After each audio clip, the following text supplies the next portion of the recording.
கர்த்தராகிய இயேசு கிறிஸ்து நாமத்தினாலே உங்களுக்கு அன்பின் வாழ்த்துக்களை தெரிவித்துக் கொள்கிறேன். கர்த்தர் நாம் ஸ்தோத்திரம். கர்த்தர் இந்த நாளில ஒரு அருமையான ஒரு காரியத்தை நம்மளோட பேசுகிறது. கர்த்தர் நாம் ஸ்தோத்திரம். கர்த்தர் நம்மளோட இடைப்படுவாராக. வழியில யோபு ஒரு தேவ மனுஷன். இவர் தான் இந்த யோபு புஸ்தகம் தான் முதல்ல பைபிள்ல எழுதுனதுன்னு சொன்னாங்க. இப்ப இது யோபு ரொம்ப அருமையான ஒரு தேவனுடைய மனுஷன். கர்த்தருக்கு பயங்கரிச்சு வச்ச மனுஷன். இவர் கர்த்தர் இவர்கிட்ட சவால் விட்டான் பிசாசு. நீ இவர் ஆசீர்வதிச்சிருக்கா காரணம் என்னன்னா, சுற்றி வேலை எடுத்திருக்கிறீங்க, அவனுக்குள்ளது எல்லாவற்றையும் வேலை எடுத்து காத்திருக்கிறீங்க, அதனால்தான் சவால் விட்டான். சரி நீ போ, என்ன பண்றியோ பண்ணிக்கோ, அவன் மட்டும் ஒன்றும் பண்ண மாட்டான், அவன் என்ன செய்ய மாட்டான். கர்த்தர் தைரியமா சொல்லிட்டாரு. அந்த வார்த்தை யோபுக்கு சொல்ல, தேவையில்லாத பிரச்சனையை கொடுத்து பிள்ளைங்க போயிட்டாங்க, சொத்து போச்சு, ஆஸ்தி எல்லாமே போச்சு. ஆனாலும் அவன் எப்படி இருந்தானா, அவன் அப்படியே கர்த்தருக்குள்ள நினைச்சிருந்தான். ஒரு அருமையான புஸ்தகம். இந்த புஸ்தகம் ரொம்ப விலையேறப்பட்ட ஒரு புஸ்தகம் சொல்லலாம். இதுல யோபு 1:22 இந்த என்ன அறிக்கை செய்யறான்னா, சாதாரணமா நல்லா இருந்தா கதை வேற. இவ்வளவு பிரச்சனைங்க பாடுங்க, ஒரு தப்பு பண்ணல, ஒண்ணும் பண்ணல, பிசாசு தேவையில்லாத இது மாதிரி பிரச்சனை கொண்டு வந்தான். ஆனாலும் அவன் அறிக்கை செய்த காரியங்கள் ரொம்ப முக்கியமான காரியம். இது நம்ம அதிகமான பாடங்கள் கற்றுக்கொள்வோம். பாருங்க, யோபு 1:22 இவை எல்லாவற்றையும் பாவம் செய்யவும் இல்லை, தேவனை பற்றி கொலை சொல்லவும் இல்லை. பாவமும் செய்யலாம், தேவனை பற்றி கொலை சொல்லணும். இன்னைக்கு ஜனங்க என்ன பண்ணலாம், கர்த்தரை பிள்ளைங்க விசுவாசம் கூட சொல்றாங்க, டக்குன்னு ஒரு குறை சொல்ற வேண்டியதான். இஸ்ரவேல் ஜனங்க பண்ணுதே என்னன்னா, குறை சொல்ற வேலையை, தண்ணி இல்லைன்னா ஒரு குறை, மாம்சம் இல்லைன்னா குறை, ஆக எல்லாமே முழுக்குது, குறை சொல்றது அப்படிலாம் செய்தாங்க. ஆனா இது யோபு மட்டும் தன்னுடைய கர்த்தரை பற்றி தேவனை பற்றி ஒரு குறை சொல்லவே இல்லை.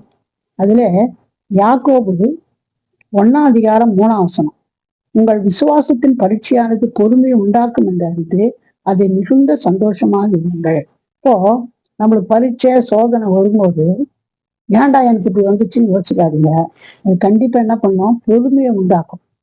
யோபுக்கு அப்படி உண்டாக்குச்சு. அது மட்டும் இல்ல, யாக்கோபு 1:4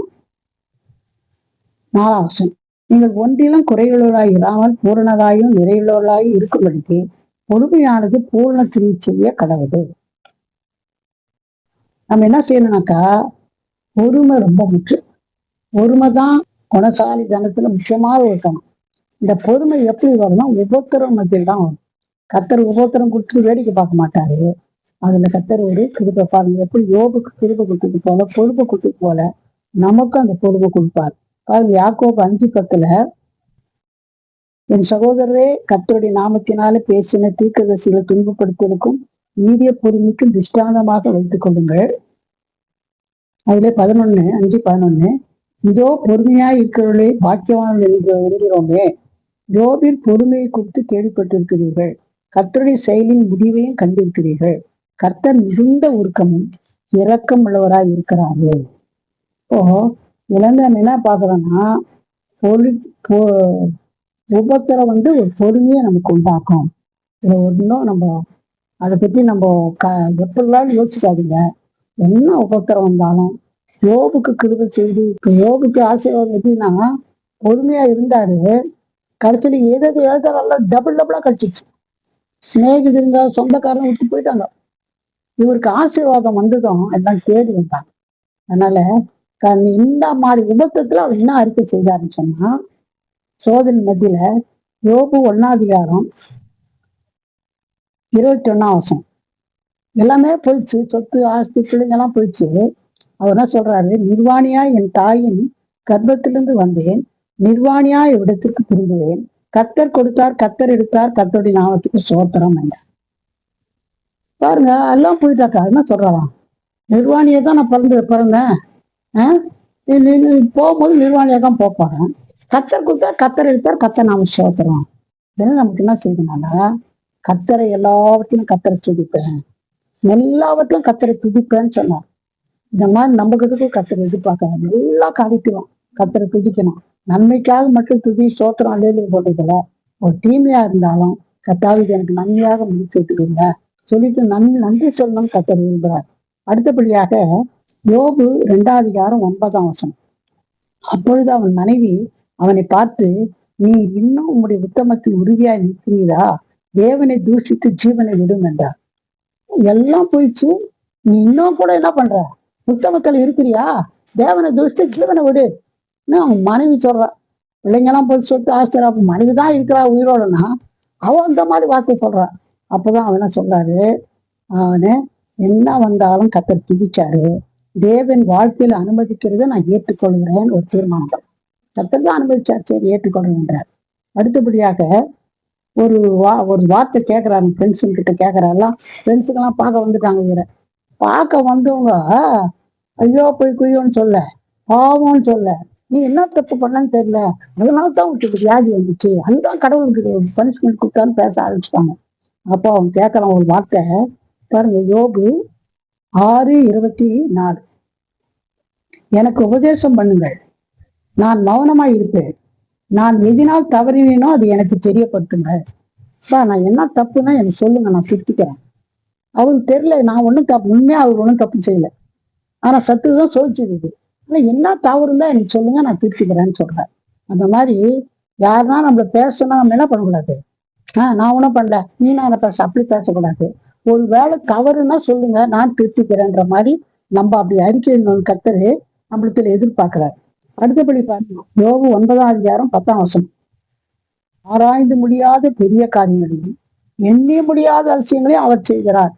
இந்த பாடல் மத்தியில இந்த மாதிரி வார்த்தை சொல்றாரு யோபு. அவர் ஆராய்ந்து முடியாத பெரிய காரியங்கள் செய்யறாரு, எண்ணி முடியாத அதிசயங்களை செய்யறாருன்னு சொல்றாரு. அது மட்டும் இல்ல, இன்னொரு வருஷம் சொல்றாரு, இதோ அவர் படித்துக் கொண்டு போகிறார், அவரை மதிப்பவன் யார், நீ என்ன செய்கிறீர் என்று அவரை கேட்பவன் யார் என்றார். அதாவது என்ன சொல்றாருன்னா, எனக்கு ஒன்றும் புரியல, இது ஏன் இப்படி நடக்குதுன்னு புரியல, ஆனாலும் நான் அவர் நம்புவேன். அவர் கண்டிப்பா எனக்கு தப்பு செய்ய மாட்டாரு, தீமை செய்ய மாட்டாரு, அவர் நன்மைதான் செய்வாருன்னு அறிக்கைட்டார். இப்படி நம்ம சொல்ல முடியுமா? கர்த்தர் எல்லாம் நல்லவர், அவர் நன்மை செய்வார், ரொம்ப ரொம்ப நல்லவர். தீமை மாறி நடந்தாலும் அது என்ன செய்வார்னா நன்மையா மாட்டார். அப்போ இந்த மாதிரி அறிக்கை நம்ம செய்யணும்னு கர்த்தர் விரும்புறார். அடுத்தபடி பாருங்க, யோபு 9:15. நான் நீதிமானா இருந்தாலும் அவரோட வழக்காடாமல் என் நியாயாதிபதியிடத்தில் இரக்கத்துக்கு செஞ்சுவேன். அவர் போய் வழக்காடல, என்ன ஆண்டவரே இன்னும் இப்படி என்ன பண்ணலாம், என்ன பண்ண எனக்கு ஏன் அப்படி கேட்கல. இன்னைக்கு அப்படிதான் செய்யறாங்க எல்லாம். கத்தர் பிள்ளைங்க கூட டக்குன்னு ஒரே கத்தர் மேலே கொலை சொல்றது, கத்தர் மேலே பொழி சொல்றது, கத்தரையே நிந்திக்கிறது. அந்த மாதிரி செய்யக்கூடாது. யோபு கிட்ட இந்த பாடங்க கத்துக்கணும் இந்த யோபு புத்தகம் எழுதி வச்சுக்கிறாரு. அவர் என்ன சொல்றாரு, நான் வழக்காட மாட்டேன், அதே நேரத்தில் நியாயாதிபதி இடத்தில் இறக்கத்துக்கு சென்று. நம்ம என்ன செய்யணும் தெரியுமா? என்ன கஷ்டம் வந்தாலும், என்ன பிரச்சனை வந்தாலும், யோபு போல ஆண்டவரே எனக்கு இறங்குங்கப்பா, எனக்கு இறங்குங்கப்பா, நீ இறக்கம் செய்யற வரலாம் தந்தவங்க தான் நேசிப்போம். சங்கீதக்காரன் சொல்றாங்க, நான் சொன்னா, இறங்கும் கத்தாவே எனக்கு இறங்கும் கத்தாவே, ஆண்டவரே வேலைக்காருடைய கண்கள் எஜமாட்டுடைய கைகளை நோக்கியிருக்குமா போல நீங்க எனக்கு இறக்கம் செய்ய வரலாம், என் கண்கள் உண்மைதான் நோக்கியிருக்கு, எனக்கு இறங்குங்க. இப்படி கேட்டா கண்டிப்பா இறங்கிடுவார். கஷ்டங்க மத்தியில, பிரச்சனை மத்தியில ஒரு வார்த்தை கேளுங்க, எனக்கு இறக்கம் செய்யும் ஆண்டவரே. நீங்க இறங்காத போனா யார் இறங்குவாங்க? உம்மா போல அச்சம் செய்யறது யாரும் இல்லை, உம்மா போல நன்மை செய்யறது யாரும் இல்லை, நீங்க தான் இறங்கணும்னு சொல்லி கேட்டு பாருங்க. உங்க சூழ்நிலைய, கஷ்டத்தை, பிரச்சனைய, ஒரு கடன் தொகையா இருந்தாலும் இந்த கடனை அடைக்கவே முடியாது. அவன் ரன்னில மாட்டிக்கின்னு பணம் இதுல ஆயிரக்கணக்கில் இழந்துட்டு, பெரிய பெரிய ஆளுங்க, பெரிய பெரிய உத்தியோகத்தில் இருக்கிறவங்க கூட இழந்துட்டு என்ன பண்றாங்கன்னா தற்கொலை பண்ணி செத்துறாங்க. இது தேவையில்லை. நம்ம விசாரிக்கிற ஒரு ஆண்டவர் இருக்கிறாரு. ஒருவேளை இந்த மாதிரி ஏதாவது ஒரு கடன்ல கஷ்டத்துல மாட்டி இருந்தாலும் கவலைப்படாதீங்க, மனம் சோர்ந்துடாதீங்க, ஒரு வார்த்தை கேளுங்க, ஆண்டவர் எனக்கு இறங்கப்பா, உங்களை தவிர வேற யாரும் எனக்கு இறங்க முடியாது, இந்த பிரச்சனையை யாருமே மாற்ற முடியாது, நீங்க தான் மாற்ற முடியும், எனக்கு இறங்குங்கன்னு கேளுங்க. யோபு போல கர்த்தர் கண்டிப்பா இறங்கி டபுள் ஆசீர்வாதத்த மாதிரி உனக்கும் கர்த்தர் கண்டிப்பா கொடுப்பாரு. அது மட்டும் இல்ல, யோபு 13:15 அவர் என்னை கொன்று போட்டாலும் அவர் மேல் நம்பிக்கையா இருப்பேன், ஆனாலும் என் வழிகளை அவருக்கு உபகாரம் பண்ணு. என்ன சொல்றாருன்னா, என்னை கொண்டு போட்டாலும் நம்பியா இருப்பேன். இது எப்படி வார்த்தை பாருங்க, எவ்வளவு பேர் தான் கத்த சொல்றாரு, நிதானமா பேசணும். யோபு எதை பத்தி நிதானமா பேசணும் கத்த சொல்றாரு. கொண்டு போட்டாலும் நம்புறேன், இன்னும் ஒரு நம்பிக்கை பாருங்க, கொண்டு போட்டாலும் நம்புறேன்னா அவ்வளோ நம்பிக்கை, கத்தர் நன்மைதான் செய்வாரு, இப்ப இது தீமையா இருந்தாலும் இந்த தீமையை நன்மையா மாற்றுவாரு சொல்லி நம்பினார். நீங்க கூட தீமையா தோணுதா, பிரச்சனையா தோணுதா, கஷ்டமா தோணுதா, ஒரு வார்த்தை சொல்லுங்க, ஆண்டவரே நான் நம்புறேன், நீங்க என்ன பண்ணாலும் நம்புறேன், என்ன பண்ண கொன்னு போட்டா கூட உங்க நம்புறப்பான்னு சொல்லுங்க. அழகா யோபுக்கு வந்து ஆசீர்வாதம் உங்களுக்கும் வாங்க, டபுள் டபுள் ஆசீர்வாதம். அடுத்தபடி யோபு 19:25, என் மீட்பர் உயிரோடுக்காரும் அவர் கடைசி நாளில் பூமியில் நிற்பார் என்றும் நான் அறிந்திருக்கிறேன். அதுவே 19:27, அவரை நானே பார்ப்பேன், அந்நிய கண்கள் அல்ல, என் கண்களே அவரை காணும், இந்த வாஞ்சியால் என் உள்ளந்தீரங்கள் எனக்குள் சோர்ந்து போகிறது. பாருங்க, யோபு ஒரு அற்புதமான ஒரு மனுஷன். அவரு இவ்வளவு பாடுகள் மத்தியில இந்த பாடல் நினைக்கல. இந்த பக்கம் உடம்பு வியாதி வேதனை, சொந்தக்கார பந்துக்கள் ஒரு பக்கம், சிநேகிதர் ஒரு பக்கம், எவ்வளவு தூஷணமா பேசுறாங்க. ஆனா இதெல்லாம் மறந்துட்டு அவர் ஒரு நம்பிக்கை சொல்றாரு. என்னன்னா, நான் கடைசி நாள்ல அவர் பார்ப்பேன். வருகையை பற்றிய ஒரு வெளிப்பாடு அவருக்கு இருந்துச்சு. பார்ப்பேன், நான் அந்நிய கண்களை என் சொந்த கண்ணே பார்ப்பேன், இந்த வாஞ்சியால என் உள்ளந்தீரியங்கள் எனக்கும் சோர்ந்து போகல, அப்போ கர்த்தரை பார்ப்பேன். கர்த்தர் வருகையை பற்றி முதல் அறிவிச்சார் அவர். எவ்வளவு நல்ல கர்த்தருடைய அதுதான் கர்த்தர் நிதானமா பேசினாரு. கர்த்தர் சொல்றாரு. அது மட்டும் இல்ல, கடைசியா யோபு 23:10, ஆனாலும் நான் போகும் வழியை அவர் அறிவார், அவர் என்னை சோதித்த பின் பொன்னாக விளங்குவேன் சொல்றாரு. எனக்கு தெரியல, முன்னால போனாலும் அவரை காணும், பின்னால போனாலும் காணும், இந்த பக்கத்து எங்க பார்த்தாலும் அவரை பார்க்க முடியல. ஒண்ணு தெரியும் எனக்கு, என்னன்னா, நான் போற வழி அவருக்கு தெரியும். இப்போ ஒரு சோதனை கொடுத்துக்கிறாரு. இந்த சோதித்த பிறகு நான் பொண்ணு மாதிரி ஆயிடுவேங்க. பொண்ணை நெருப்புல போட்டு சோதிப்பாங்க, நல்ல பொண்ணா என்னன்னு. அப்படி போட்டா என்ன ஆகும்னா நல்லா மெருவாயிடும் பொண்ணு. அந்த மாதிரி எல்லாம் சொல்றாரு. இந்த சோதனைக்கு பிறகு கண்டிப்பா என்னை ஆசீர்வதிப்பாரு, நான் பொண்ணு மாதிரி ஆயிடுவேன்ற. எவ்வளவு நம்பிக்கை பாருங்க. அவர் நம்பிக்கை கர்த்தர் மீட் போல கடைசி வரணும். கொஞ்ச நேரம் பேசினா என்னான்னு பார்த்தாரு. ஆனா கர்த்தர் அவர் கொடுத்த அறிக்கையெல்லாம் பார்த்து ஒரு வார்த்தை சொன்னாரு, நிதானமா பேசினார். யோபு நிதானமா பேசினான்னு சொல்றார். அதனால அவர் நிதானமா பேசினான்னு சொல்லி அவர் என்ன பண்ணாரு, ஒரு மகிமையான காரியத்தை செய்தார். என்னன்னா, இழந்து போன எல்லா பிள்ளைங்களும் திரும்ப கொடுத்துட்டார். சொத்து ஆஸ்தி பணம் எல்லாமே வந்துடுச்சு. எல்லாத்தையும் யார் யார் சொந்தக்கார போட்டுக்கணும் திரும்பி வராங்க எல்லாரும். அப்படி ஒரு பெரிய ஆசீர்வாதத்துக்கு நடத்தினார்.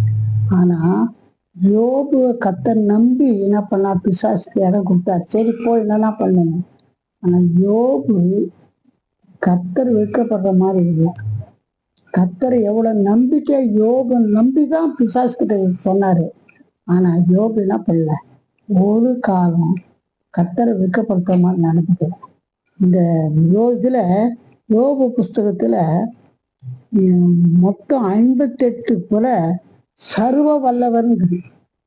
இதுல 31 முறை யோபு புஸ்தகத்துல அவர் சர்வ வல்லமுள்ள தேவன். உங்க காரியங்களெல்லாம் கர்த்தர் கண்டிப்பா சந்திப்பாரு. நம்ம ஜெபம் பண்ணலாம். நேசிதான பரம்பிதாவே, நல்ல வேலைக்காக நன்றி துடிக்கிறேங்க. யோபு வாழ்க்கையிலிருந்து அநேக காரியங்கள் நீங்க போதிச்சிங்கப்பா. யோபை போல கத்தா பொறுமை எங்களை மாட்டுங்கப்பா. நிதானமாய் பேச மாட்டுங்கப்பா. உண்மை நம்ப கொண்டு போட்டால் நம்பிக்கையா இருப்பேன். உண்மை எல்லா சூழ்நிலையும் நம்ப நீங்க உதவிச்சிங்கப்பா. அது மட்டும் இல்லப்பா, ஆண்டவரே சோதித்த பின் பொன்னாக விளங்கும் என்று சொன்னாரப்பா. அது மட்டும் இல்லப்பா, அந்த வருகை குறித்து வெளிப்பாடு குறித்து இருந்ததப்பா. அதை போல எங்களையும் நீங்க ஆசீர்வதிங்க.